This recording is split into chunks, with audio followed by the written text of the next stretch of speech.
श्री शिवाय नमस्तुभ्यम। सावन मास का महीना भगवान शिव का महीना माना जाता है। इस माह के सभी सोमवार उत्तम माने गए हैं। इस दिन जो व्यक्ति सच्चे मन से सावन मास का व्रत रखकर भगवान भोलेनाथ की पूजा करता है और शिवलिंग पर जल अभिषेक करता है तो उसकी भगवान शिव शंकर सभी मनोकामनाएं पूर्ण कर देते हैं। आइए सुनते हैं सावन के दूसरे सोमवार व्रत की कथा। हम साथ में सुनेंगे भगवान गणेश जी की भी कथा।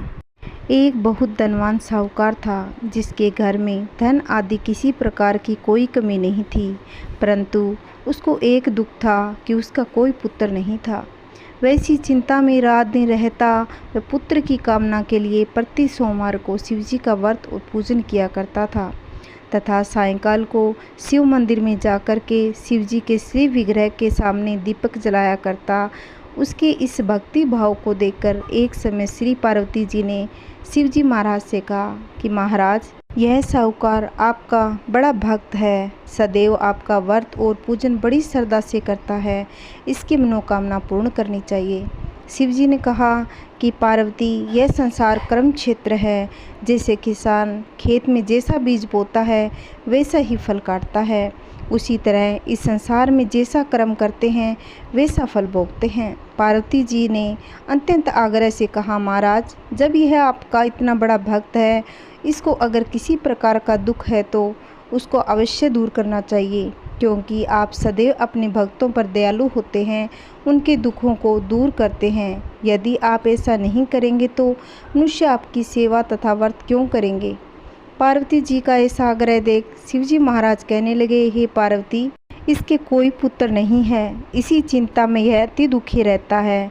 इसके भाग्य में पुत्र न होने पर भी मैं इसको पुत्र प्राप्ति का वरदान देता हूँ, परंतु यह पुत्र केवल 12 वर्ष तक ही जीवित रहेगा। इसके बाद वह मृत्यु को प्राप्त हो जाएगा। इसके अधिक मैं और कुछ नहीं कर सकता।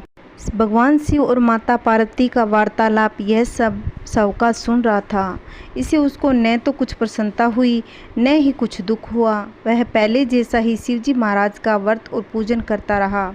कुछ काल व्यतीत हो जाने पर साहूकार की स्त्री गर्भवती हुई और 10वें महीने उसके गर्भ से अति सुंदर पुत्र की प्राप्ति हुई।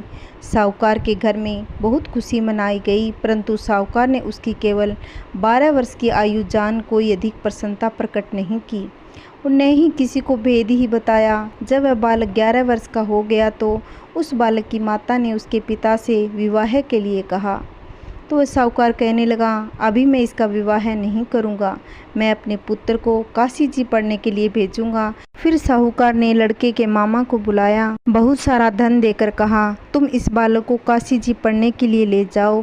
रास्ते में जिस स्थान पर भी जाओ यज्ञ करते और ब्राह्मणों को भोजन कराते जाना। वह दोनों मामा भांजे यज्ञ करते और ब्राह्मणों को भोजन कराते जा रहे थे। रास्ते में उनको एक शहर पड़ा। उस शहर में राजा की कन्या का विवाह हो रहा था। दूसरे राजा का लड़का जो विवाह कराने के लिए बारात लेकर आया था वह एक आंख से काना था। उसके पिता को इस बात की बड़ी चिंता थी कि कहीं वर को देख कन्या के माता पिता विवाह में किसी प्रकार की अड़चन पैदा न कर दे। इस कारण जब उसने अति सुंदर सेठ के लड़के को देखा तो मन में विचार किया कि क्यों न दरवाजे के समय इस लड़के के वर का काम चलाया जाए। ऐसा विचार कर वर के पिता ने उस लड़के के मामा से बात करी तो वो राजी हो गए। फिर उस लड़के को वर के कपड़े पहना, घोड़ी पर चढ़ा दरवाजे पर ले गए।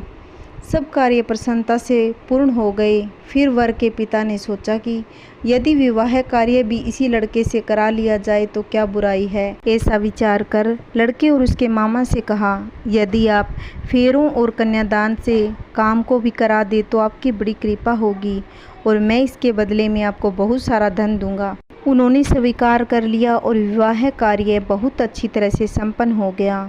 परंतु जिस समय लड़का जाने लगा तो उसने राजकुमारी की चुंदड़ी के पल्ले पर लिख दिया कि तेरा विवाह तो मेरे साथ हुआ है, परंतु जिस राजकुमार के साथ तुमको भेजेंगे वह एक आंख से काना है और मैं काशी जी पढ़ने जा रहा हूँ। लड़के के जाने के बाद उस राजकुमारी ने जब अपनी चुंदड़ी पर ऐसा लिखा हुआ पाया तो उसने राजकुमार के साथ जाने से मना कर दिया और कहा कि यह मेरा पति नहीं है, मेरा विवाह है इसके साथ नहीं हुआ, वह तो काशी जी पढ़ने गया है। राजकुमारी के माता पिता ने अपनी कन्या को विदा नहीं किया और बारात वापस चली गई।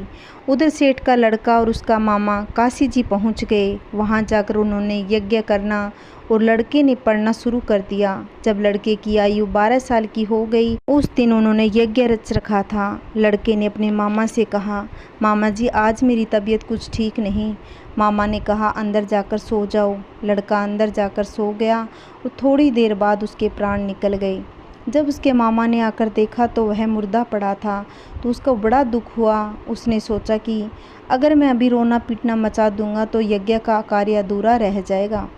अतः उसने जल्दी से यज्ञ का कार्य समाप्त कर ब्राह्मणों के जाने के बाद रोना पीटना आरंभ कर दिया। संयोगवश उसी समय शिव पार्वती उधर से जा रहे थे।